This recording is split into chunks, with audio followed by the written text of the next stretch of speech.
हाँ भाई दोस्तों, राधे राधे, सबको प्रणाम, सबको नमस्कार और सबको गुड इवनिंग, सबको शुभ संध्या। और आप सभी का आज के इस सेशन में हार्दिक स्वागत और अभिनंदन है। आज थोड़ा सा मैं कमजोर हूँ, है ना, हल्की फुल्की तबीयत नरम है, लेकिन जोश जो है वही रखेंगे, अपन कोशिश करेंगे। शेड्यूल जो है हमने थोड़ा सा चेंज कर दिया। क्लास को 9 बजे से अपन कहाँ लेकर के आ गए हैं दोस्तों, रात को 10 बजे तक जो है 10 बजे पे इस क्लास को लेकर के आ गए हैं। कोई बात नहीं, लाइव आना कोई ज़रूरी नहीं है। आपको जब टाइम मिले तब क्लास को देखिएगा, जब आवश्यकता हो तब इस क्लास को देखिएगा। कोई ऐसा ज़रूरी नहीं है कि आप उसी वक्त आकर के देखें, है ना। चलिएगा, ये रीति विज्ञान जो है आपके लेवल 1 और लेवल 2 दोनों के मिक्सअप चल रहा है दोस्तों। दोनों के सेम कंटेंट है, तो एक जैसा मैं करवा रहा हूँ। इसमें कोई लेवल 1 या लेवल 2 का कोई अलग फंडामेंटल नहीं है दोस्तों, ध्यान रखिएगा। चलिएगा, अपन चर्चाएं करते हुए मैं कोशिश करूंगा कि क्लास जो है कम से कम समय ले। निम्नलिखित में से किसके लिए उपचारात्मक शिक्षण किया जा सकता है? निर्धन परिवार के बालकों के लिए, ग्रामीण पृष्ठभूमि के बालकों के लिए, अक्षम बालकों के लिए, कोई भी शिक्षार्थी जो सामान्य कक्षा कक्ष की पद्धतियों के प्रति प्रतिक्रिया व्यक्त नहीं करता। ये कह रहा है कि उपचारात्मक शिक्षण आप किसके लिए करोगे? क्या निर्धन परिवार या ग्रामीण परिवेश के बालकों के लिए, अक्षम बालकों के लिए करना जरूरी है? लेकिन यहाँ पे लास्ट वाली लाइन जो लिखी है वो क्या लिखी है समझे? कोई भी ऐसा शिक्षार्थी जो सामान्य कक्षा कक्ष की पद्धतियों को, कोई ऐसा बालक जो सामान्य क्रियाओं के साथ में भी कक्षा कक्ष की जो पद्धति होती है, कक्षा कक्ष के जो नियम होते, सामान्य तरीके होते हैं, उनके साथ में भी उचित प्रतिक्रिया व्यक्त नहीं करता। इनकी सामान्य विधियों से भी जब बालक नहीं पढ़ पाता है, तो ऐसी परिस्थिति में क्या किया जाता है दोस्तों? ऐसी परिस्थिति में किया जाता है आपका उपचारात्मक शिक्षण। तो यहां पे आपको पूछा जाएगा, तो यहां पे कोई भी शिक्षार्थी जो सामान्य कक्षा कक्ष की पद्धतियों के प्रति प्रतिक्रिया व्यक्त नहीं करता, उसके लिए आप उपचारात्मक शिक्षण कर सकते हो। एसएसटी में पूछा गया था, प्रश्न था एक बार ये। एक प्रमाणीकृत परीक्षण में होता है। एक प्रमाणीकृत परीक्षण का मतलब वह परीक्षण जो विशेषज्ञों के द्वारा निर्मित किया गया हो, जिसकी एक अपनी ब्लूप्रिंट हो, जिसके बनाने का एक तरीका हो, विधिवत तरीका हो, एक अधिक, तो उसको किसको अपन प्रमाणीकृत परीक्षण कहेंगे? जिसमें विश्वसनीयता या वैधता हो, या जिसमें निबंधात्मक प्रश्न हो, जिसमें मौखिक प्रश्न हो, या जिसमें प्रायोगिक प्रश्न हो। देखो, प्रमाणीकरण का मतलब होता है वह परीक्षण जिसमें विश्वसनीयता और वैधता दोनों क्या हो, यहां पे अधिक हो। तो आपका सिंपल सा आंसर यहां पे क्या हो जाना चाहिए दोस्तों? ऐसा परीक्षण जिसमें विश्वसनीयता तथा वैधता दोनों का समावेश क्या होना चाहिए दोस्तों। निम्न में से कौन सा सामाजिक विज्ञान शिक्षण का अभ्यास विद्यार्थियों को किसी दुविधा के ऐतिहासिक घटना अथवा सामाजिक घटना के समीक्षात्मक विश्लेषण की अनुमति देता है? कि आपको इनमें से ऐसी कौन सी विधि नजर आ रही है दोस्तों, जो सामाजिक अध्ययन के दौरान किसी ऐतिहासिक घटना के ऊपर समीक्षा करने के लिए, समीक्षाओं का विश्लेषण करने के लिए प्रयुक्त की जा सकती है? विश्लेषण का मतलब समस्याओं को बांट बांट कर पढ़ने के लिए की जाती है। जैसे क्षेत्र की यात्राओं की बात करें दोस्तों, तो ये विश्लेषणात्मक विधि कभी नहीं हो सकती, है ना। नई परियोजना विधि या भूमिका निर्वहन तो कभी नहीं। यहां पे आपकी विधि एक ही काम करेगी, जो कौन सी करेगी? व्याख्यान विधि। ऐसे सब्जेक्ट के अंदर इस विधि का प्रयोग ज्यादा होता है। जैसे आर्ट्स से जुड़े हुए लगभग जितने भी सब्जेक्ट हैं, उसमें मैक्सिमम सब्जेक्ट के अंदर व्याख्यान विधि का प्रयोग ज्यादा होता है। हालांकि सब विषय में व्याख्यान विधि होती है, लेक्चर तो सब में होते ही है, लेकिन कुछ सब्जेक्ट स्पेशली प्रैक्टिकल बन गए, सब्जेक्ट प्रैक्टिकल बने हैं। विद्यालय में प्रैक्टिकल नहीं हो रहा है, समझ रहे हो ना। सब्जेक्ट को प्रैक्टिकल बना दिया गया है, विद्यालय के अंदर प्रैक्टिकल अभी प्रारंभ नहीं हुए। तो यहां पे अपना उत्तर क्या हो जाएगा दोस्तों? व्याख्यान सबसे बेस्ट हो जाएगा। यदि आपको किसी ऐतिहासिक घटना के ऊपर आपको समीक्षात्मक विश्लेषण करना है, तो सबसे बढ़िया तरीका क्या रहेगा? व्याख्यान। यदि कुछ छात्र परीक्षा में असफल होते हैं, तो निम्नलिखित में से किसकी त्रुटि मानी जाएगी? कुछ बालक जो है परीक्षा के अंदर फेल हो रहे हैं, है ना, किस परीक्षा के अंदर पास नहीं हो रहा। मान लीजिए कि हम लोगों का सिलेक्शन नहीं होता है, हम किसकी गलती मानेंगे भाई? सिलेक्शन नहीं होना किसकी गलती है? क्या आपको पढ़ाने वाले शिक्षक यानी कि हमारी गलती है, या किसी प्रधानाचार्य की गलती है, या स्वयं छात्र की गलती है, या इस बात का निष्कर्ष नहीं निकाला जा सकता। तो दोस्तों, कोई बच्चा उत्तीर्ण नहीं हुआ है, इसके पीछे क्या कारण है? हो सकता है शिक्षक ने बढ़िया पढ़ाया हो, बच्चे की मानसिक स्थिति पढ़ने जैसी नहीं हो। ना अपन प्रधानाचार्य के ऊपर आरोप लगा सकते। हो सकता है प्रधानाचार्य ने शिक्षक के ऊपर बाउंडेशन न लगाया हो, तो शिक्षकों ने जो अपना परफॉर्मेंस है वो सही ढंग से नहीं दिया हो, ये भी हो सकता है। सारी चीजें हो सकती है, लेकिन हम इस चीज के ऊपर मौन रहेंगे। अपन तो यही कहेंगे भी इस बात का निष्कर्ष नहीं निकाला जा सकता कि कुछ छात्र परीक्षा में असफल हो गए, तो उसमें किसकी गलती थी? किसी शिक्षक की गलती थी, प्रधानाचार्य की गलती थी, या स्वयं के छात्र की गलती थी? ये तो जब अपन निदानात्मक शिक्षण करेंगे तब अपन को पता चलेगा कि इस समस्या के पीछे कारण क्या है। तो स्पष्ट रूप से अपन निष्कर्ष निकाल करके कभी ये नहीं कह सकते कि ये बच्चे की वजह से हुआ है या ये शिक्षक की वजह से हुआ है। यहां पे आपको मौन रहना पड़ेगा। निम्न में से कौन सी विधि या विधियां विद्यार्थी केंद्रित है? इनमें से ऐसी कौन सी विधि है जो आपको विद्यार्थी केंद्रित देती है? सबसे पहले बात करते हैं दोस्तों भूमिका निर्वहन, जिसको अपन रोल प्ले मेथड भी कहते हैं दोस्तों।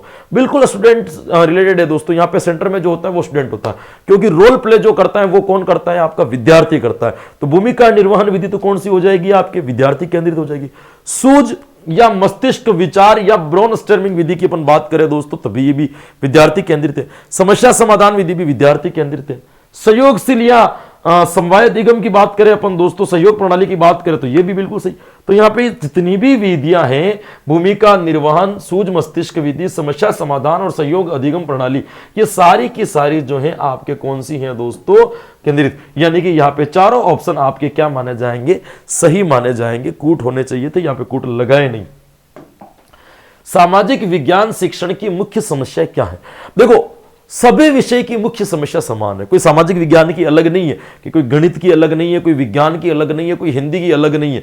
सभी विषय की समस्याएं एक समान है। तो यहां पे आपको देखना है कि सामाजिक विज्ञान शिक्षण की मुख्य समस्या क्या है। परंपरागत शिक्षण पद्धतियां, पुस्तकालय सुविधाओं का अभाव, अप्रशिक्षित शिक्षक या उपयुक्त सभी। देखो, सबसे बड़ी चीज तो यही है, परंपरागत शिक्षण प्रणालियां। शिक्षक अपनी पढ़ाने की टेक्निक को बदलना ही नहीं चाहता है, अपने बदलाव को, नए बदलाव को ऐड करने नहीं चाहता है, नवाचार को लेना नहीं चाहता। परंपरागत जो मेथड्स चले आ रहे हैं वो किताब मांगो पढ़ाओ चल रहा है अभी तक भी। पुस्तकालय सुविधाओं का अभाव, विद्यालय के अंदर अच्छी लाइब्रेरी नहीं मिल पा रही है। तो बच्चे यदि एसएसटी के अंतर्गत, मैथ्स के अंदर, साइंस के अंदर, हिंदी के अंदर यदि कुछ विस्तृत ज्ञान प्राप्त करना चाहे तो कैसे करें दोस्तों? अप्रशिक्षित शिक्षक जो आ रहे हैं अभी अनट्रेंड आ रहे हैं। अनट्रेंड क्यों आ रहे हैं? जितने भी प्रशिक्षित कॉलेज हैं, महाविद्यालय हैं, बीएड कॉलेज जो चल रहे हैं, वो ईमानदारी से बच्चों को प्रशिक्षण नहीं दे रहे। हम लोग भी जानते हैं और आप लोग भी जानते हो, ये बात छुपी हुई नहीं है। मैं भले ऑनलाइन बोल रहा हूं, लेकिन पता है कि मैक्सिमम कॉलेज आजकल सेटिंग से चलने लगी है, घर बैठे आराम से दे रहे। कोई प्रशिक्षण ढंग का हो ही नहीं रहा है। पहले तो बिल्कुल सही तरीका था, बच्चे कॉलेज जाते थे, वहां से उनका लेसन बनता था, लेसन अप्रूव्ड होता था, अगले दिन बच्चे स्कूल में जाकर के लेसन देते थे, उसके अगले दिन क्या पढ़ाना है वो लेसन अप्रूव कराने के लिए उनको वापस कॉलेज आना पड़ता था। बहुत अच्छी एक प्रोसेस थी, बहुत एक प्रक्रिया थी कि जो आपके अनुभवी शिक्षक होते हैं वो आपके लेसन प्लान को चेक करते हैं, है ना। उसके बाद में विद्यालय का एक टीचर आपके साथ में आता जो आपका ऑब्जर्वेशन करता, निरीक्षक करता दोस्तों। तो ये सही थी। अब बच्चों को गांव में भेज दिया है कि मर्जी हो जाए, स्कूल ले लो, 40-45 लेसन दे दो। तो वहां पे टीचर भी, आप वो जानते हो सरकारी स्कूल में क्या हालत है, वो मिलजुल करके काम कर लेते हैं, उनके लास्ट में छाप लगा करके देते थे, हो गया तुम्हारा डायरी जमा करवा देना। अब ऐसे टीचर जो विद्यालय के अंदर जा रहे तो अप्रशिक्षित शिक्षक है, उनको सही ट्रेनिंग मिलनी जैसी चाहिए वैसी ट्रेनिंग मिल नहीं पा रही है दोस्तों। तो ये सरकार ने अपना स्वार्थ साधने के चक्कर में इस प्रकार का प्लान बना लिया कि इनको स्कूलों में ही भेजो, ताकि कम से कम शिक्षक की जो भर्ती है, शिक्षकों की कमी है, उसके ऊपर गांव वाले थोड़ा बोलने बंद हो जाए। 2-4 महीने में बच्चों का कोर्स भी करवा देंगे। इसीलिए आपको ध्यान रखना है कि विद्यालय में अप्रशिक्षित शिक्षक भी कारण है। तो उपयुक्त सभी आंसर क्या हो जाएगा? आपका सही हो जाएगा। ब्रेनस्टॉर्मिंग विधि के जनक किसको कहा जाता है? ऑसबर्न, जॉन डीवी, किलपैट्रिक या सुकरात? तो दोस्तों, सुकरात की तो है अपने प्रश्नोत्तर प्रणाली, किलपैट्रिक और जॉन डीवी की है अपने प्रयोजना प्रणाली। ऑसबर्न को कहा जाता है ब्रेनस्टॉर्मिंग विधि या मस्तिष्क उद्वेलन विधि, जिसे अपन कहते हैं एसएसटी की सबसे बेस्ट विधि मानी जाती है, जिसमें समस्या आने के कारण अपने दिमाग के अंदर एक उथल पुथल होती है, जिसके कारण कई प्रकार के विचार हमारे दिमाग में आते हैं और उन विचारों में से कोई एक विचार ऐसा होता है जो उस समस्या का सटीक समाधान करता है। इसको कहते हैं अपन ब्रेनस्टॉर्मिंग या मस्तिष्क उद्वेलन विधि, जिसका जनक किसको माना गया है दोस्तों? तो उसका जनक जो माना गया है वो किसको माना गया है? ऑसबर्न। यहां पे आंसर आपका क्या हो जाएगा? सही हो जाएगा। शिक्षण सहायक सामग्री तकनीकी के आधार पर कितने भागों में बांटा जा सकता है? तो यहां पे मैं आपको लगभग सारी चीजें भले ही बता दूं, सबको आपको पता होगा। जब भी आपकी सहायक सामग्री के बारे में बात करें और आपसे पूछ ले दोस्तों कि तकनीकी के आधार पर जो है दोस्तों आपने उसको कितने भागों में बांटा, तो तकनीकी के आधार पर होते हैं इसके 2 भाग। भाई कितने भाग होते हैं आपके? 2 भाग। कौन कौन से भाग पूछ ले आपको? एक तो होता है आपका हार्डवेयर और एक कौन सा होता है दोस्तों? आपके सॉफ्टवेयर। भाई कौन सा भाग होता है? आपके सॉफ्टवेयर। और डिटेल में पूछ ले आपको तो और डिटेल याद रखनी, तो ध्यान ना, ये हार्डवेयर वापिस 2 प्रकार के होते हैं। एक तो होता है सरल हार्डवेयर और एक जो होता है वो कौन सा होता है? आपके जटिल हार्डवेयर। आपको याद रखना है। यदि आपको पूछ ले कि इंद्रियों के आधार पर, किसके आधार पर दोस्तों?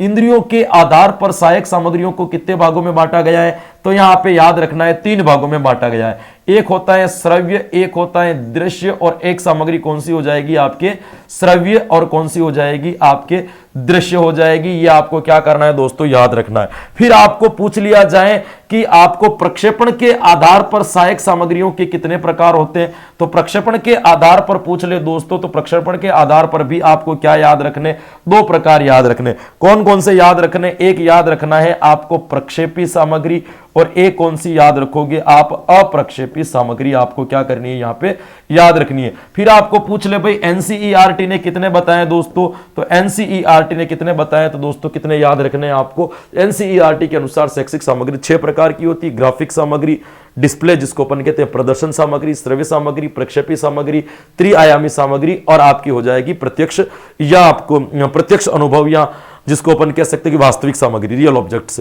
है ना, प्रत्यक्ष अनुभव।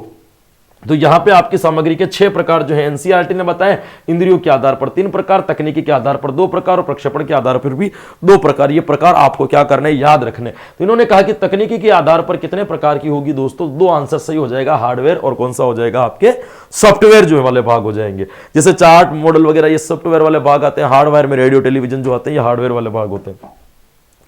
श्रव्य दृश्य सहायक सामग्री की एक महत्वपूर्ण सीमा कौन सी है ना, एक महत्वपूर्ण कमजोरी जो है दोस्तों इनमें से कौन सी है आपको यह बतानी है। किसके बारे में दोस्तों, श्रव्य दृश्य ऑडियो विजुअल सामग्री के बारे में आपसे प्रश्न किया है। अनिच्छा दृष्टिकोण पैदा करना, विचारों को स्पष्ट न होना, शिक्षार्थियों पर विकृत प्रभाव पड़ना, या उपयुक्त सभी। तो यहां पे देखिएगा कि ये कह रहा है कि अनिच्छा का दृष्टिकोण पैदा करना, भाई ये तो कभी ये पैदा नहीं कर सकती, ये दोष नहीं है इसका, ये कभी नहीं करती है। विचारों का स्पष्ट न होना, ये भी दोस्त नहीं, विचार स्पष्ट होते हैं। शिक्षार्थियों में विकृत प्रभाव पड़ना, भाई कौन सा प्रभाव पड़ना दोस्तों, शिक्षार्थियों में एक द्वंद्वित प्रभाव पड़ना, विकृत प्रभाव पड़ना, इसका एक प्रकार का क्या हो सकता है, दोष हो सकता है। उपयुक्त सभी भी अपन इसको सही नहीं मानेंगे। सामाजिक विज्ञान में निदानात्मक परीक्षण शिक्षक को समझने में सहायक होगा। क्या प्रश्न पूछा है, सामाजिक विज्ञान में निदानात्मक परीक्षण शिक्षक को समझने में सहायक होगा। सामाजिक विज्ञान के अंदर यदि आप निदानात्मक शिक्षण करते हो तो एक शिक्षक के लिए वो कैसे लाभदायी हो सकता है, आपसे यह पूछा है। अधिगम कठिनाई जिनका एक विद्यार्थी सामाजिक विज्ञान में सामना करता है, बिल्कुल उसका पता लगा सकता है, निदानात्मक परीक्षण में उसको सहायता मिलेगी, ये तो बिल्कुल सही है दोस्तों। प्रकरण का वह भाग जो विद्यार्थी याद नहीं कर सका, इसका इसमें कोई रोल नहीं है। पुनरावृत्ति कार्य किस प्रकार उस विद्यार्थियों की सहायता करता है, इसके लिए भी निदानात्मक परीक्षण क्यों करेगा, तो पहले से पता है। उसके विद्यार्थी कितने बुद्धिमान है, नहीं, ये वाला आंसर क्या हो जाएगा आपके सही हो जाएगा कि निदानात्मक परीक्षण शिक्षक को यह समझने में सहायता करेगा कि अधिगम कठिनाई जिनका एक विद्यार्थी सामाजिक विज्ञान में सामना करता है, कि एसएसटी के अंतर्गत जो है बालकों के अंदर अधिगम कठिनाइयां कौन कौन सी है, बालक के अंदर कौन कौन सी कठिनाइयां आ रही हैं दोस्तों, उसका क्या करता है, विश्लेषण करता है। ये आंसर यहां पे क्या हो जाएगा आपका सही हो जाएगा। सामाजिक अध्ययन में मूल्यांकन का प्रमुख प्रयोजन क्या है, मूल्यांकन का प्रमुख उद्देश्य क्या है, सामाजिक अध्ययन में मूल्यांकन क्यों लिया जाता है, मुख्य उद्देश्य क्या है, आपसे यह पूछा है, आपको यह बताना है। दोस्तों आपको पूछ लिया जाए क्या कक्षा परीक्षण में सुधार करना, विद्यार्थियों के कार्य निष्पादन को प्रमाणित करना, कक्षा शिक्षण में सुधार व कार्य निष्पादन को प्रमाणित करना, परीक्षा पद्धति पाठ्यक्रम में सुधार करना। सबसे बढ़िया उत्तर सी वाला हो जाएगा, क्योंकि इसमें और भी दोनों समाहित है, कक्षा शिक्षण में सुधार करना और कार्य निष्पादन को प्रमाणित करना। यानी कि आप कक्षा के अंदर जो शिक्षण करवा रहे हो उसमें आपका शिक्षण कितना प्रभावी रह रहा है और नहीं रह रहा है, ये किससे पता चलेगा, मूल्यांकन में। तो उसके आधार पर आप सुधार भी कर लोगे। और दूसरा, बच्चों ने कितना सीखा है, उस कार्य को निष्पादन की क्या करना, आपको प्रमाणिक जान देना, उसका एक परिणाम देना भी जरूरी होता है। तो यहां पर मूल्यांकन का प्रमुख प्रयोजन जो रहेगा वो सी वाला उत्तर क्या हो जाएगा दोस्तों, बिल्कुल करेक्ट हो जाएगा। लीजिएगा अगला प्रश्न आपको क्या कहता है, किसी परीक्षण की विश्वसनीयता जितनी अधिक होगी उसकी वैधता होगी उतनी ही अधिक, कम, सामान्य या बराबर। देखिएगा देखो जितनी अधिक वैधता होगी उतनी ही अधिक विश्वसनीयता होगी, या जितनी अधिक विश्वसनीयता होगी उतनी अधिक वैधता होगी, जितनी अधिक विश्वसनीय वैधता होगी उतनी अधिक वस्तुनिष्ठता होगी, या जितनी वस्तुनिष्ठता होगी उतनी ही वैधता होगी, उतनी विश्वसनीयता होगी। ये तीनों चीजें साथ साथ चलती है, विश्वसनीयता, वैधता और वस्तुनिष्ठता। तो ये दोनों तीनों के प्रश्न आपके कभी भी घुमा करके पूछे तो हमेशा उत्तर जो सही होगा वो हमेशा क्या होगा, आपका अधिक वाला ऑप्शन ही सही होगा। तो यहां पे आपका उत्तर जो सही हो जाएगा वो कौन सा हो जाएगा मेरे दोस्तों, ए वाला उत्तर। प्रयोजना विधि महत्वपूर्ण है क्योंकि, प्रयोजना विधि क्यों इंपॉर्टेंट है, क्या रीजन है प्रयोजना विधि, प्रयोजना विधि महत्वपूर्ण है क्योंकि यह विद्यार्थियों में सृजनशील बनने के लिए सक्षम बनाता है, यह विद्यार्थियों के लिए कुछ कार्य सृजित करता है, करके सीखना अधिक स्थायी अधिगम होता है। यह शिक्षकों को सृजनशील बनने के लिए सक्षम बनाता है। प्रयोजना विधि की बात कर रहा है, योजना विधि की बात कर रहा है दोस्तों। यह विद्यार्थियों को सृजनशील बनने के लिए सक्षम बनाता है, ठीक है, मान लेते हैं। पर प्रयोजना विधि के अंतर्गत मान लेते हैं ये भी, यह विद्यार्थियों के लिए कुछ कार्य सर्जित करता है, यह भी सही हो सकता है। लेकिन करके सीखना अधिक स्थायी अधिगम होता है। इसने पूछा महत्वपूर्ण क्यों है? क्योंकि इसमें बालक जब स्वयं क्रिया करते हैं, स्वयं लर्निंग करते हैं दोस्तों, तो बालकों को प्रत्यक्ष अनुभव होता है। और जब कभी भी बालकों को प्रत्यक्ष अनुभव की प्राप्ति होती है, इसका मतलब उसका अधिगम जो होगा वो कैसा हो जाएगा? अस्थायी हो जाएगा। इसीलिए प्रयोजना विधि सबसे ज्यादा महत्वपूर्ण रहती है। तो यहां पे अपना उत्तर जो सही निकलेगा वो कौन सा निकलेगा? सी वाला आंसर सही हो जाएगा। छात्रों में चोरी करने की आदत छुटाने के लिए अध्यापकों को क्या करना चाहिए? यदि बालकों के अंदर यह प्रवृत्ति विकसित हो गई कि बालक छोटी छोटी बातों पर किसी की पेंसिल चुरा लेता है, किसी शॉर्पनर ले लेता है, किसी का इरेजर चुरा लेता है, या कोई पाठ्य पुस्तक वगैरह चुरा लेता है, 1-2 रुपए चुरा, ऐसी कोई आदत पड़ गई, तो इसको आप कैसे बचाओगे दोस्तों? दुष्परिणाम बताने चाहिए, उदाहरण देकर समझाना चाहिए, सजा देनी चाहिए, इनमें से कोई नहीं। देखो सजा तो आप बालकों को क्या ही दोगे दोस्तों, ये तो नहीं, प्रशासनिक कार्य हो जाएगा। दुष्परिणाम बताने चाहिए, उदाहरण देकर समझाना चाहिए। तो दोस्तों चोरी के दुष्परिणाम बालकों को बताने चाहिए कि आप जिस प्रकार से चोरी करते हो, कभी आप इसके लिए पकड़े चले जाते हो तो आपका जीवन कितना मुसीबत में हो सकता है, सामाजिक और नैतिक रूप से आपको क्या नुकसान हो सकता है, शारीरिक रूप से आपको क्या नुकसान हो सकता है, इस बच्चे को दुष्परिणाम बताने चाहिए एक शिक्षक होने के नाते।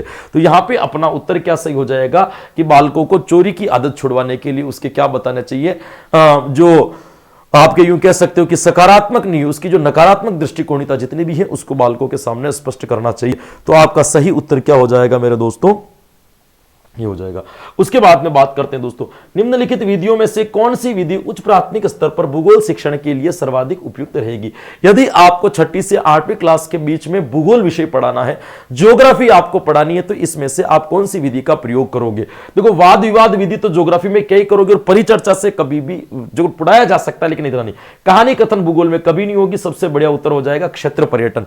भ्रमण विधि, भाई रविंद्रनाथ टैगोर भी कहते हैं कि घूमने हुए सीखना सबसे बढ़िया काम है, सबसे अच्छा सीखना होता है क्षेत्र पर्यटन। बालकों को नदी पढ़ा रहे हो, उपवन पढ़ा रहे हो, किस प्रकार की वायु मतलब जंगल पढ़ा रहे हो, क्या पढ़ा रहे हो, जो भी आप स्तन अभ्यारण्य वगैरह पढ़ा रहे हो, बालकों को उस जगह पर लेकर के जाओ और फिर उस विषय वस्तु का उसको ज्ञान दो। तो बालक जो होगा दोस्तों उसको समझना, जैसे मिट्टी के प्रकार पढ़ा रहे हो, इतने प्रकार की मिट्टी होती है। अब मिट्टी के प्रकार के लिए सबसे बढ़िया क्या होगा, आप उसी जगह पर लेके जाओ जहां पे अलग अलग प्रकार की मिट्टी मिलती हो, उनको एकत्रित करो और उन मिट्टियों के बारे में उनको जानकारी दो बच्चों को, तो ये अच्छा लगेगा। सही यही हो सकता है दोस्तों। तो यहां पे आपका आंसर क्या सही हो जाएगा? क्षेत्र पर्यटन।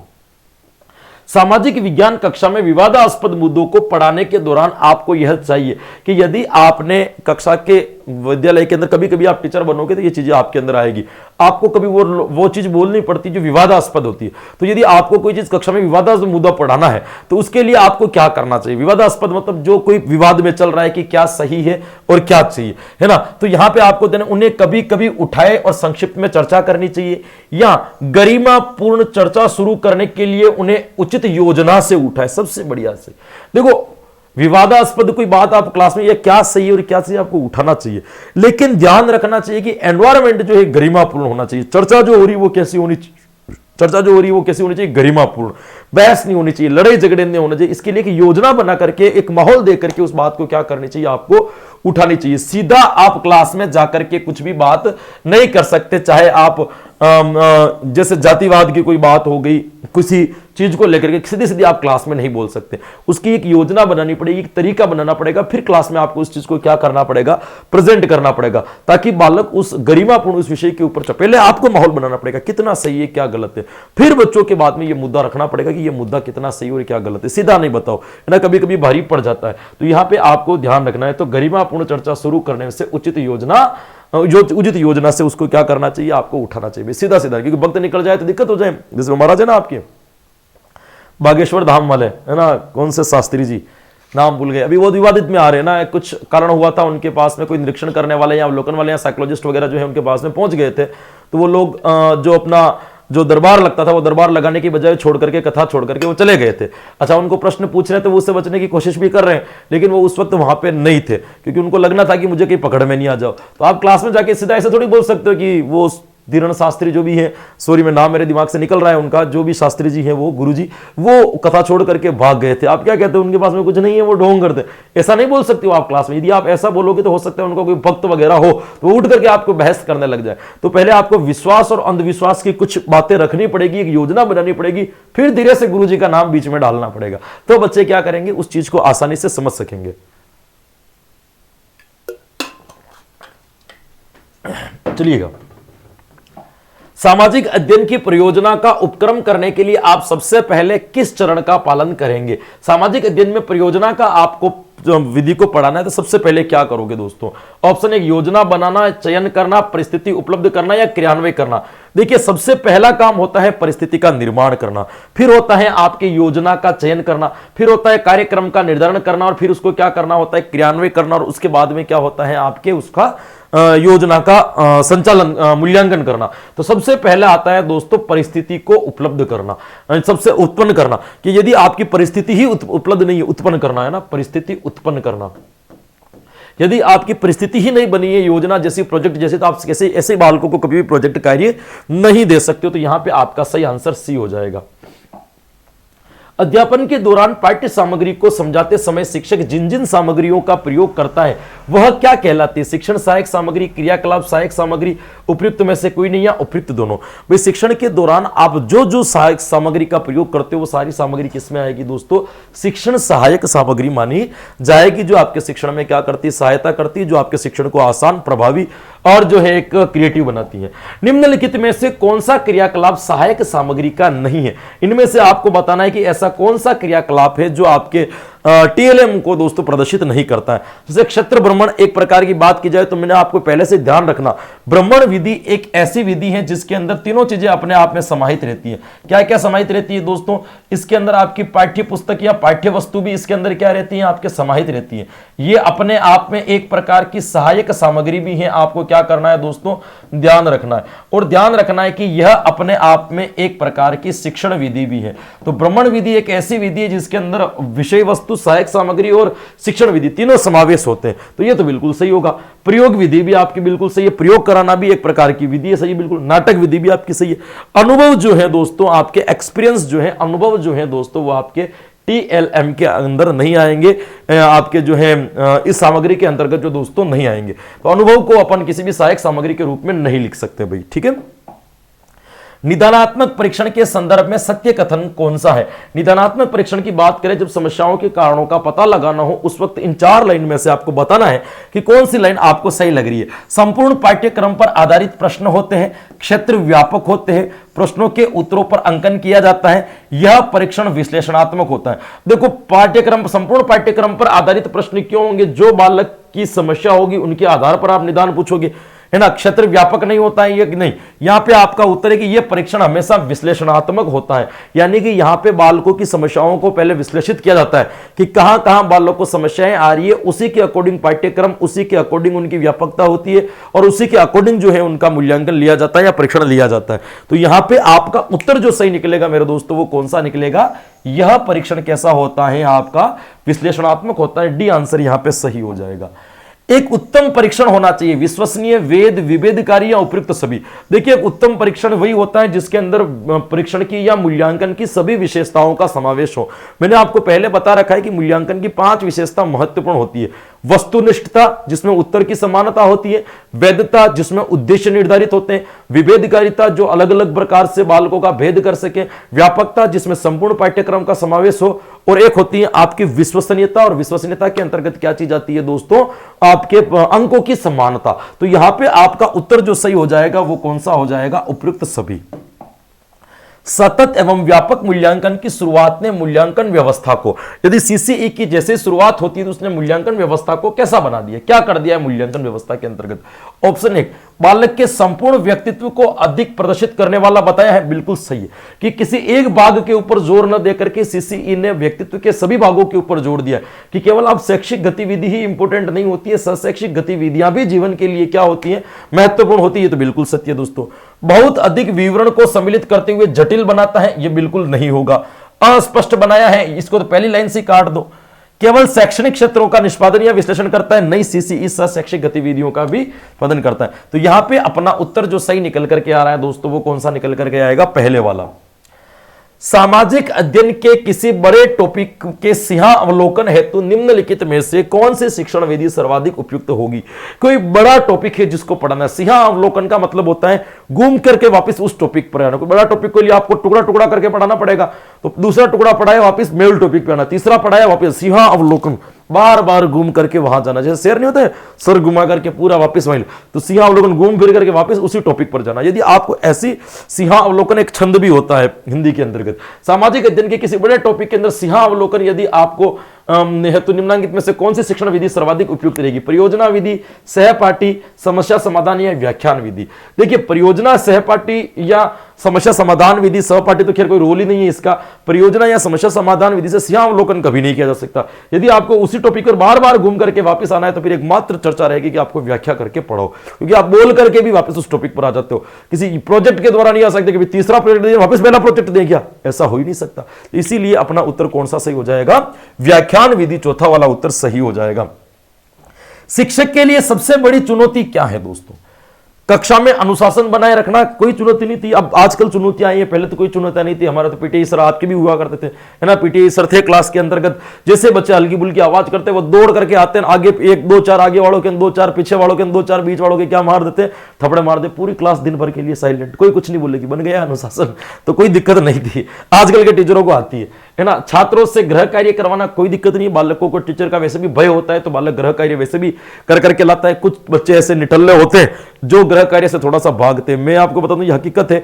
मैंने अपनी शिक्षण क्रिया के दौरान, या अपन कह सकते हैं कि मेरे एक शिक्षण का, टीचिंग का, या सॉरी लर्निंग का जितना भी प्रोसेस चला था, विद्यालय के जितने भी दिन चले थे, उसमें मैंने सबसे कम होमवर्क किया था। चाहे वो फिर हमने ट्रेनिंग की एसटीसी बीएड की हो, चाहे हमने वो ग्रेजुएशन की हो, चाहे हमने 10th 12th की हो, मैं कभी भी होमवर्क से हमेशा भागता था। लिखना पढ़ाओ आप, दिन भर में पढ़ लूंगा, सुन लूंगा, याद कर लूंगा, बोल लूंगा, एग्जाम में लिख दूंगा। ये कॉपियां भरने का काम मेरे शुरू से, मुझे नोट्स बनाने से शुरू से नफरत थी, कभी नहीं बनाए मैंने। कम से कम लिखने की आदत रही है, जितना हो सके बस याद कर लो, याद कर लो, दिमाग में याद कर लो, पूछ लो बता देंगे भाई।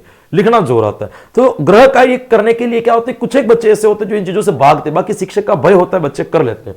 दूसरा है परीक्षा के लिए प्रश्न पत्र तैयार करना, ये कोई बड़ी शिक्षण अधिगम प्रक्रिया को आनंद, ये सबसे बड़ी दिक्कत है। बच्चों को पढ़ने में नया चाहिए, कुछ अट्रैक्टिव चाहिए, और शिक्षक के लिए रोज दिवसों में उठती है, क्या नया पढ़ा है भाई, पाठ वो कब हुई, अब उसको क्या बुलाए, वही मछली जल की रानी है, जीवन उसका पानी है, हाथ लगाओ डर जाएगी, बाहर निकालो मर जाएगी। दो तरीके होंगे, या तो मछली जल को ऐसे हाथ उलाते हुए बुला दोगे, या मछलियों की तरह आप तैर करके बता दोगे। अब इसमें हर बार आनंद में इसको कैसे बनाओगे, बस एक बार बन गया जो बन गया। तो शिक्षक के लिए सबसे बड़ी दिक्कत होगी कि एक चैप्टर को जिसको बार बार हर साल पढ़ाना है, अब उसको हर बार नया कैसे बनाए। तो अधिगम प्रक्रिया को एक नया बनाना एक शिक्षक के लिए चुनौती हो जाती है दोस्तों। तो इसीलिए आपके शिक्षण अधिगम प्रक्रिया को क्या बनाना चाहिए दोस्तों, आनंदप्रद बनाना सबसे मुश्किल काम होता है। ये आपको क्या करना है दोस्तों, ध्यान रखना है। देखिएगा नेक्स्ट, सामाजिक अध्ययन की शिक्षण विधि होनी चाहिए विषय केंद्रित, शिक्षक केंद्रित, विद्यार्थी प्रदान या सहायक सामग्री। सामाजिक विज्ञान की ही नहीं बल्कि समस्त विधियां जितनी भी मार्केट में प्रचलित हैं, सभी की सभी विधियां कैसी होनी चाहिए दोस्तों, विद्यार्थी प्रदान होनी चाहिए, स्टूडेंट सर्वे सर्वा है, बाल केंद्रित विधियां होनी चाहिए, चाहे किसी भी विषय के अंदर प्रश्न आ जाए।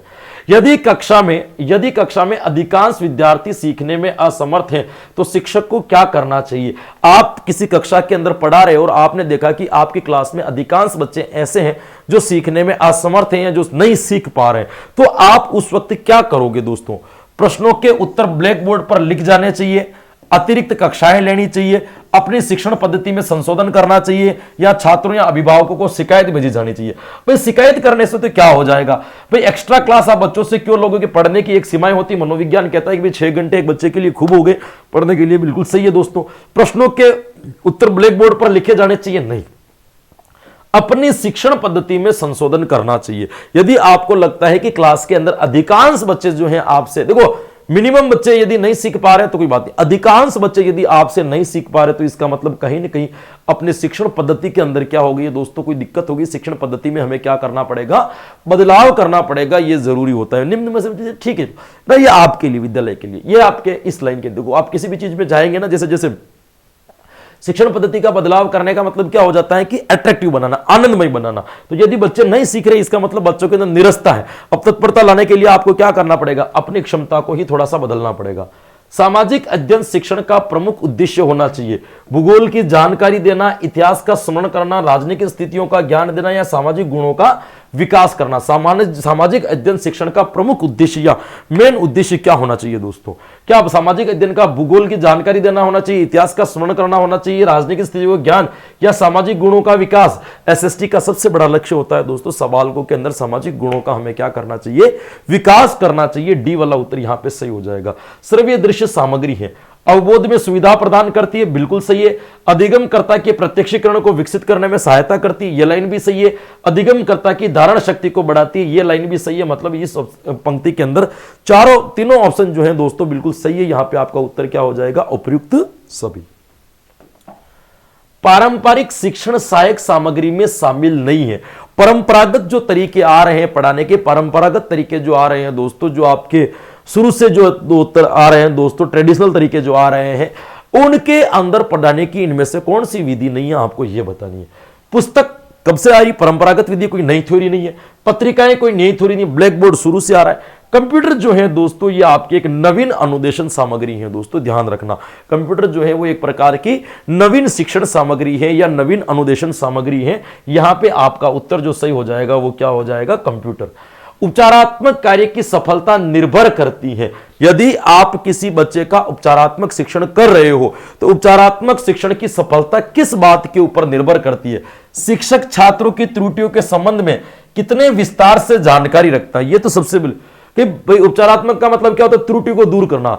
आपको त्रुटि, बालक की त्रुटि की, जो बालक जो त्रुटि कर रहा है, जो गलती कर रहा है, उसकी जानकारी आपके पास में कितनी विस्तृत है, इस चीज के ऊपर निर्भर करेगा कि आप उपचारात्मक शिक्षण कितना बेहतरीन कर। कोई डॉक्टर किसी बीमारी का इलाज कर रहा है, वो उस बीमारी के बारे में कितना विस्तृत से जानता है, उतनी बढ़िया उस बीमारी को वो क्या कर सकता है दोस्तों, ठीक कर सकता है।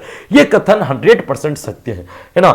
विद्यार्थी अपनी कठिनाइयों को किस प्रकार से प्रस्तुत करते हैं, नहीं, क्योंकि विद्यार्थियों के ऊपर निर्भर नहीं। विद्यार्थी अपनी कठिनाइयों का पता किस प्रकार से करते हैं, विद्यार्थी क्यों करेंगे? विद्यार्थी शिक्षक से कितना जुड़ा हुआ है, नहीं। ए वाला ऑप्शन यहां पे क्या हो जाएगा, आपका बिल्कुल करेक्ट हो जाएगा।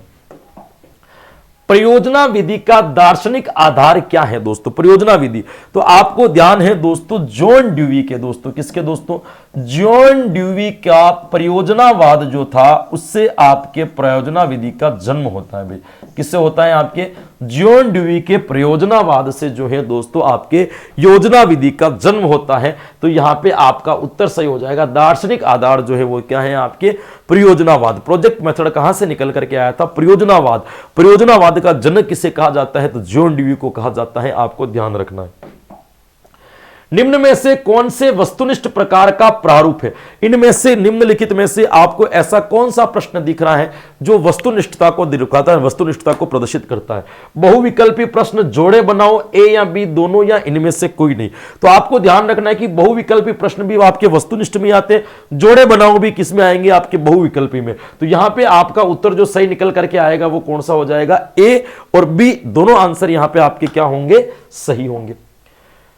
उच्च प्राथमिक स्तर पर सामाजिक एवं राजनीतिक जीवन की पाठ्य पुस्तक का शिक्षण निम्नलिखित में से किस एक उपागम पर बल देता है? कि यानी कि उच्च प्राथमिक स्तर पर आप सामाजिक और राजनीतिक जीवन की जो पाठ्य पुस्तकें पढ़ाई जाती हैं वो इन चार ऑप्शन में से किस ऑप्शन के ऊपर जोर दे रही है कि हाँ इस वजह से या इस उपागम के ऊपर जोर दे रही है? रख के सीखना या करके सीखना, सॉरी है ना, करके सीखना, अवधारणाओं को संश्लेषण से सीखना, वास्तविक जीवन की स्थितियों से सीखना, या परिभाषा द्वारा सीखना। तो दोस्तों सामाजिक और राजनीतिक जीवन से जुड़ी हुई पाठ्य पुस्तकें जब विद्यालय के अंदर ऐड की जाती है, इसका मतलब क्या है कि बालक अपनी वास्तविक जीवन की स्थितियों से सीखे, है ना। तो यहां पे आपका जो सही उत्तर होगा वो कौन सा हो जाएगा? सी हो जाएगा। क्या कह रहा है? अपर प्राइमरी लेवल पर आप सामाजिक और राजनीतिक जीवन की पाठ्य पुस्तक का शिक्षण निम्नलिखित में से किस उपागम पर बल देता है? क्यों करवाई जाती है? वास्तविक जीवन से जुड़ा। सामाजिक अध्ययन और राजनीति क्यों? क्योंकि आपके दैनिक जीवन से जुड़ा हुआ भाग है। तो यहां पे वास्तविक जीवन और स्थितियों से सीखना, आपका उत्तर क्या हो जाएगा? सही हो जाएगा। केस स्टडी विधि का प्रयोग निम्नांकित में से किस विषय में किया जाता है? मनोविज्ञान, प्रबंधन, जीव विज्ञान, या सभी में? तो आप देखो केस स्टडी विधि एक ऐसी विधि है दोस्तों जिसका प्रयोग आप कहीं पर भी कर सकते हो। इसमें समस्यात्मक बालक समस्यात्मक कैसे बना इसका पता लगाते हैं, यानी कि वर्तमान से लेकर के भूतकाल या अतीत तक की समस्त गतिविधियों के ऊपर अपन अध्ययन करते हैं। तो फिर इसमें विषय कोई सा भी हो, क्या फर्क पड़ता है? मनोविज्ञान हो, मैनेजमेंट हो, जीव विज्ञान हो, गणित हो, हिंदी हो, संस्कृत हो, सभी में कैसा स्टडी का प्रयोग किया जा सकता है। और इस शिक्षण अधिगम प्रक्रिया में सामाजिक विज्ञान के शिक्षक को नेत्रहीन शिक्षार्थियों को पढ़ाने के लिए किन किन बातों का ध्यान रखना चाहिए? यदि आपका एक सामाजिक पढ़ाने वाले आप टीचर हो और आप ऐसे बालकों को पढ़ा रहे हो जो अंध है, जो नेत्रहीन है दोस्तों, है ना, यानी कि आप यूं कह सकते हो कि जिन बालकों के अंतर्गत एक प्रकार की दृश्य विकलांगता है, तो ऐसे बालकों को यदि आप पढ़ाओगे तो आपको किन बातों का ध्यान रखना है? उचित ठहराव दोहराव के साथ स्पष्ट जोर से बोले, बिल्कुल इस बात का तो आपको 100% क्या रखना पड़ेगा, ध्यान रखना पड़ेगा, सही है। ऐसी वर्कशीट का उपयोग करना जिसे हल करने के लिए दे आवश्यक हो। भाई वर्कशीट का तो कोई रोल ही नहीं है, बच्चे अंधे हैं, भाई बच्चे जो है अंध विकलांगता से ग्रसित है, तो बालक वर्कशीट कैसे भरेंगे? ये तो कभी नहीं होगा। कल्पना कराने के लिए मौखिक संकेत दे, बिल्कुल आप अंध बच्चों के लिए जो है दोस्तों आप ये कथन का प्रयोग कर सकते हो। ना सोशल मीडिया अगर अपन ज्यादा देखते हैं ना, न्यूज वगैरह, तो बार बार आगे ना हमारे मानवीय भावनाओं को ठेस पहुंचाना हमारा उद्देश्य नहीं है ना, निकल गए ना। तो यहाँ पे अंध विकलांगता है ना, तो याद सही है। कल्पना करने के लिए मौखिक संकेत देना, क्लासरूम चर्चा के दौरान स्पर्श सामग्री से परिचय कराना, बिल्कुल ये बिल्कुल सही है। स्पर्श सामग्री से टच करके आपको पढ़ाना है दोस्तों, ब्रेन लिपि। तो यहां पे तीसरा, चौथा और पहला सही है। कूट में जाए केवल 1 और 2 सही है, नहीं, केवल 1, 3 और 4 सही है। हाँ, दूसरा गलत है, बी वाला ऑप्शन यहां पे क्या हो जाएगा, आपके सही हो जाएगा। निम्नलिखित में से किस स्थिति में विचार विमर्श विधि का उपयोग होता है? इसमें से किस स्थिति में? विषय बहुत ही सरल हो, विषय थोड़ा कठिन हो, विषय बहुत ही कठिन हो, या सभी परिस्थिति में? देखो, विचार विमर्श तो आप तो किसी भी कर सकते हो, सरल विषय पर भी कर सकते हो, कठिन विषय पर भी कर सकते हो, जटिल विषय पर भी कर सकते हो, तो इससे कोई फर्क नहीं पड़ता। विचार विमर्श विधि का आप कहीं भी प्रयोग कर सकते हो, आपके ऊपर निर्भर करता है कि आप विचार विमर्श से पढ़ाना चाहते हो या नहीं चाहते हो। डी वाला देखो, सबसे बढ़िया बड़े बच्चों को पढ़ाने की सबसे बढ़िया जो तरीका होता है विचार। मैं कभी ये चाहता हूं कि जिंदगी में एक कभी ऐसा हो नहीं पाएगा, मुझे नहीं पता है कि संभावनाएं कितनी सही है या कितनी नहीं हमारे पास में, लेकिन कभी करेंगे ऐसा। मैं चाहता हूं कि कभी ऐसा बैच बने जिसमें केवल 5-25 बच्चे हो, 30 बच्चे हो, ज्यादा भीड़ ना हो, और उन बच्चों को मैं कम से कम 100-125 घंटे तक जो है केवल साइकोलॉजी पढ़ाऊं, है ना। विचार विमर्श के द्वारा अपन साइकोलॉजी को पढ़ें, समझे क्या चीज क्या होती है, एक एक्सपेरिमेंट करें क्लास के अंदर, प्रयोग करें, आप कुछ बना के लेके आओ, मैं कुछ बना के लेके आऊं, पूरा एक साइंस की तरह जो है इसको किया जाए। बहुत ऐसा है यूं कभी पढ़ाया जाए, क्योंकि एमए वगैरह में बच्चे नहीं मिलते, 1-2-4 बच्चे मिलते हैं, उनको क्या ही पढ़े और क्या ही पढ़ाएं, उनको कुछ वो नहीं होता है, बच्चे इतने इंटरेस्टेड भी नहीं होते, कॉलेज जाते भी नहीं है। तो यहां पे सभी परिस्थितियों में आप विचार विमर्श कर सकते हो। सबसे बढ़िया थ्योरी है। श्रव्य साधन की सबसे महत्वपूर्ण विशेषता कौन सी है? श्रव्य साधन की सबसे महत्वपूर्ण विशेषता कौन सी है? श्रोता की काल्पनिक शक्ति को उद्दीपन कराना, अध्ययन को स्पष्टता प्रदान करना, समस्त सूचनाएं प्रदान करना, या उपयुक्त में से कोई नहीं। यानी कि श्रव्य दृश्य साधन की सबसे महत्वपूर्ण विशेषता कौन सी है दोस्तों? समस्त सूचनाएं प्रदान करना या अध्ययन स्पष्टता प्रदान करना, ठीक है, लेकिन श्रोता में काल्पनिक शक्ति को उद्दीप्त करना या काल्पनिक शक्ति को शांत करना, बढ़ाना, ये श्रव्य साधन का जो है दोस्तों, श्रव्य साधन केवल है ना, बालकों के अंदर काल्पनिक शक्ति को उद्दीप्त करने की सबसे बड़ा इनका जो रहेगा वो सही रहेगा। निदानात्मक परीक्षण के बाद जरूरत पड़ती है, सिंपल सा प्रश्न है दोस्तों, निदानात्मक के बाद हम क्या करेंगे? उपचारात्मक शिक्षण करेंगे। सिंपल तरीका है, इसमें क्या देखना है? निम्नलिखित में से किस विधियों में शिक्षक की भूमिका ज्ञान एवं सूचना प्रदाता की अपेक्षा ज्ञानार्जन को सुगम बनाने वाली होती है? इनमें से ऐसी कौन सी विधि है दोस्तों जिसके अंतर्गत आपको यह बताना है कि जिस विधि के अंतर्गत जो शिक्षक है उसकी भूमिका है ना ज्ञान प्रदाता के रूप में की अपेक्षा ज्ञानार्जन को सुगम बनाने वाली होती है, यानी ज्ञान अर्जन को क्या बनाती है दोस्तों? सरल बनाने वाली होती है। तो यहां पे आपको बताना है कि कौन सा सही और कौन सा सही नहीं है। व्याख्यान विधि, देखो व्याख्यान विधि के अंदर सुगम कैसे बनेगा? ज्ञान कठिन होता है। कहानी विधि भी नहीं, यहां पे है दोस्तों परियोजना विधि, जिसमें एक शिक्षक जो है वहां पे केवल ज्ञान देने के ऊपर जोर नहीं रखता है, बल्कि स्वयं बालक को भी अपनी अंतःक्रिया के अंदर जोड़ता है और बालक को ज्ञान देने का जो है वो प्रयास करता है। तो परियोजना विधि जो है दोस्तों, ये सबसे ज्ञान को सरल बनाने का सबसे बढ़िया तरीका है परियोजना या प्रोजेक्ट विधि। कौन सी विधि का प्रयोग करके छात्रों के भीतर विश्लेषण संश्लेषण का निरूपण कौशल उत्पन्न किया जा सकता है? सीखने की विधि, प्रदर्शन विधि, व्याख्यान विधि या ब्रेनस्टॉर्मिंग विधि? तो यहां पे दोस्तों आपका उत्तर सही होगा ब्रेनस्टॉर्मिंग। विज्ञान, प्रदर्शन या सीखने की होती विधि तो सारी। देखो ब्रेनस्टॉर्मिंग विधि में क्या होता है दोस्तों, जब बालकों के सामने बड़ी समस्या आती है तो वो क्या करता है, छोटी छोटी समस्याओं का विश्लेषण करता है, संश्लेषण करता है ना, फिर विश्लेषण संश्लेषण वापिस जो है उन समस्याओं को वापिस, पहले समस्याओं को छोटे छोटे टुकड़ों में तोड़ता है, अलग अलग समाधान करता है, फिर वापिस जोड़ता है। ये काम करती है आपकी ब्रेन स्टॉर्मिंग या मस्तिष्क उद्वेलन विधि जो आपके ओसबर्न ने दी थी। निम्न में से किस उपागम के आधार पर विकसित सामाजिक विज्ञान की पाठ्यचर्या सामाजिक विज्ञान के शिक्षक को समाज के विभिन्न पहलुओं के अंतर संबंधों को देख पाने में सहायक होती है? कि इनमें से ऐसी कौन सी विधि है जो एक सामाजिक विज्ञान की पाठ्यचर्या या सामाजिक विज्ञान का जो शिक्षक है वो समाज के विभिन्न पहलुओं को देख पाने या समाज के विभिन्न पार्टों के ऊपर जो है दोस्तों वो ऑब्जर्वेशन कर पाए? तो कौन सी विधि यहां पर उपयोगी रहेगी आपको यह बतानी है दोस्तों। तो यदि अपन बात करूं दोस्तों तो यहां पे आता है भाई अनुशासित उपागम, बहुविषयक उपागम, अंतः अनुशासिक उपागम या विषयक या थीमेटिक उपागम। तो केवल विषय उपागम तो देखो आप इस चीज को आप सही नहीं कर सकते दोस्तों, नहीं होगा, नहीं आपके अनुशासनिक उपागम। यहां पे एक तो होता है बहुविषयक उपागम। बहुविषय का मतलब क्या होता है कि यदि आपको समाज के विभिन्न पहलुओं को देख रहे हैं तो हर विषय का आपके पास में ज्ञान होना, या प्रत्येक विषय, बहुविषय का मतलब समाज की परिस्थितियों का विषय, सब्जेक्ट नहीं, इसका आपको होना जी बिल्कुल सही है दोस्तों। अंतः अनुशासिक उपागम, अपने अंदर को अनुशासित में रखते हुए समाज का ऑब्जर्वेशन करना। दोनों विधियां यहां पे सही है, तो केवल 2 एवं 3 सही है, बाकी सब गलत है। सामाजिक विज्ञान को प्रभावी शिक्षण की आवश्यकता होगी। क्यों सामाजिक विज्ञान के प्रभावी शिक्षण की आवश्यकता क्यों होगी? अतीत की सभी सांस्कृतिक प्रथाओं को बनाए रखना, साहित्यिक ग्रंथों को आलोचनात्मक एवं विश्लेषणात्मक, चाहे वो कितने भी पुराने हो, सभी स्तरों को छोड़ना जो गैर पठनीय हो, या स्रोतों को त्रिकोणासन में प्रधानता देना। यहां पे देखिएगा दोस्तों, यहां पे ये कह रहा है कि सामाजिक विज्ञान का प्रभावी शिक्षण की आवश्यकता होगी। इसके पीछे क्या कारण है? अतीत की सभी सांस्कृतिक प्रथाओं को बनाए रखना नहीं होती, समय के साथ साथ में संस्कृति बदलती चली जाती है, ये तो नहीं है। साहित्यिक ग्रंथों की आलोचनात्मक विश्लेषण करना, चाहे वे कितने भी पुराने न हो, यानी कि चाहे पुराने हो चाहे नवे हो, जितने भी साहित्यिक आपके जो पुराने ग्रंथ हैं उनकी दोष और गुणों को बताना, ये तो बिल्कुल सही है, ये तो बिल्कुल कथना आपका सही होगा, इसको तो आप कभी टाल ही नहीं सकते हो। सभी स्रोतों को छोड़ना जो गैर पठनीय हो, नहीं होता है। सामाजिक विज्ञान में सभी एक एक पहलू जो होता है दोस्तों वो महत्वपूर्ण होता है।